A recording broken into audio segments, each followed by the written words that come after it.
दिल्ली के चुनाव में हिंदुत्व के पिच पर वोट राजनीति के बीच अरविंद केजरीवाल के बयान के एक हिस्से पर अब दोनों तरफ से बयानों की जमकर बौछार हो रही है।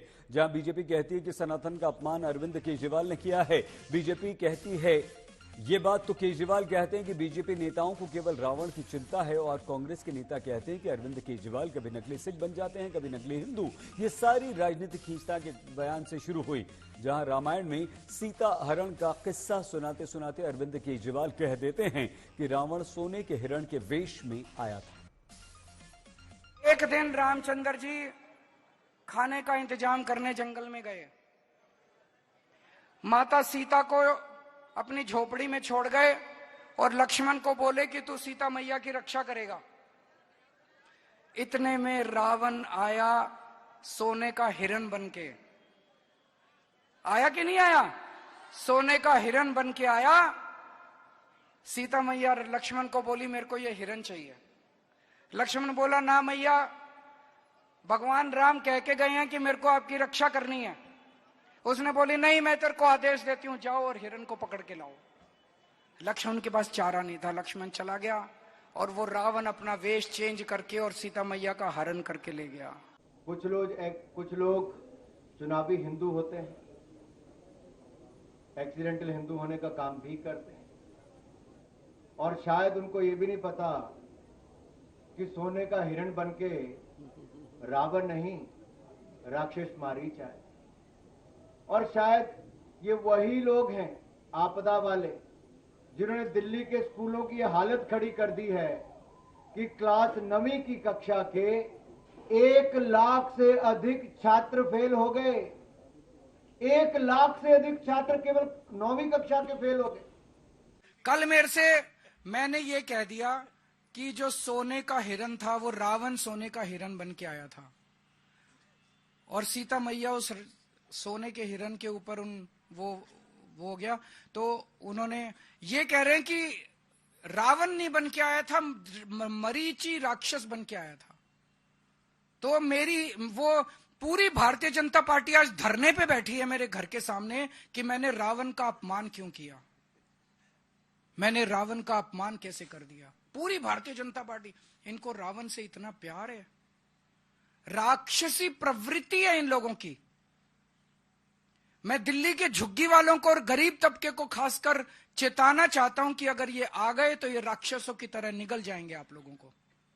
और रावण को सोने का हिरण बताकर उस सोने के मुंह से जो शीश महल में सोना लगा है, अरविंद केजरीवाल आज तक बाहर नहीं आ रहे हैं। उनकी नानी उनको सुनाती थी कि राम मंदिर नहीं बनना चाहिए, लेकिन ऐसी कौन सी रामायण इन्होंने सुनी है जिसमें उन्होंने श्री रामायण की भी गलत व्याख्या की है। ये हमारे सनातन का अपमान है, हमारी आस्थाओं का अपमान है। अब वो तो अधर्मी है, वो तो क्षमा मांगेंगे नहीं, लेकिन प्रभु श्री राम से, प्रभु श्री हनुमान से हमने हाथ जोड़कर क्षमा मांगी है कि ऐसे अधर्मियों को कम से कम माफ करें।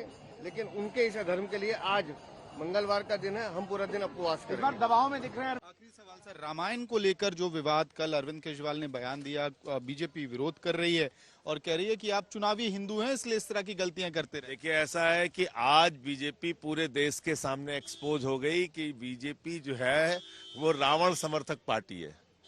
बीजेपी का एक ही नारा, रावण है आदर्श हमारा। रावण के अपमान पे उपवास कौन कर रहा है? भारतीय जनता पार्टी। ये है इनकी असलियत। केजरीवाल जी ने इनकी असलियत पूरे देश के सामने ला दी है। इस तरीके से बयान आया चुनाव में, जब भाजपा नकली हिंदू, नकली मुसलमान, नकली सिख, नकली ईसाई बनती है, तो ये समस्या आम आदमी पार्टी को भी आती है जब नकली बनते हैं, और उनको भी आती है क्योंकि चुनाव में ये लोग सब नकली बन जाते हैं। अब रामायण तो मेरे ख्याल से रामचरितमानस हर हिंदू घर में पढ़ी जाती है।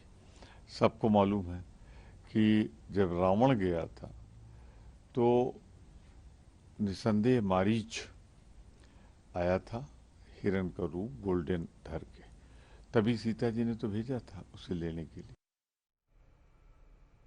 दिल्ली में मुफ्त के वादों से वोटरों को अपने पास अपनी ओर खींचने वाली राजनीति की स्पीड इतनी अधिक है कि रोज कोई ना कोई रेवड़ी वाला ऐलान कोई ना कोई पार्टी कर रही है। बीजेपी ने आज नए वादे कर दिए। कहा कि सरकारी संस्थाओं में केजी से पीजी तक फ्री शिक्षा देंगे। युवाओं को प्रतियोगी परीक्षा की तैयारी के लिए बीजेपी ने 15,000 रुपए की आर्थिक मदद का वादा कर दिया।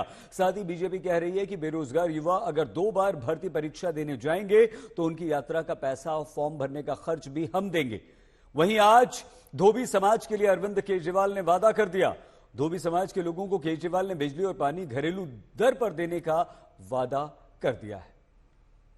दिल्ली में सरकारी शिक्षण संस्थानों में जो जरूरतमंद छात्र हैं उनको पीजी से लेकर केजी से लेकर पीजी तक की मुफ्त शिक्षा देंगे।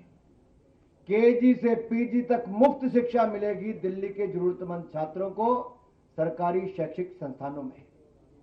जी हां, आपने ठीक सुना, केजी से पीजी तक मुफ्त शिक्षा प्रदान करेंगे जरूरतमंद छात्रों को सरकारी शैक्षिक संस्थानों में। हमारी सरकार बनने पर दिल्ली सरकार धोबी समुदाय कल्याण बोर्ड का गठन करेगी। धोबी समाज की किस्म किस्म की समय समय पे समस्याएं निकलती रहती हैं। फिर जब कोई समस्या निकलती है तो वो ढूंढते हैं किस नेता को पकड़ें। कभी इस नेता को पकड़ते हैं, कभी इस नेता को पकड़ते हैं, कभी इधर गुहार करते हैं, कभी इधर गुहार करते हैं। कोई एक प्लेटफॉर्म नहीं है जहां पे उनकी समस्याओं का सुनवाई हो सके और वो प्लेटफॉर्म उनकी समस्याओं पे विचार करके उनको लागू कर सके। धोबी समुदाय कल्याण बोर्ड का अगर गठन कर दिया जाता है तो ये एक ऐसा बोर्ड बन जाएगा जहां पूरे दिल्ली के धोबी समाज के लोग जा सकते हैं, अपनी समस्याएं बता सकते हैं, सुझाव दे सकते हैं।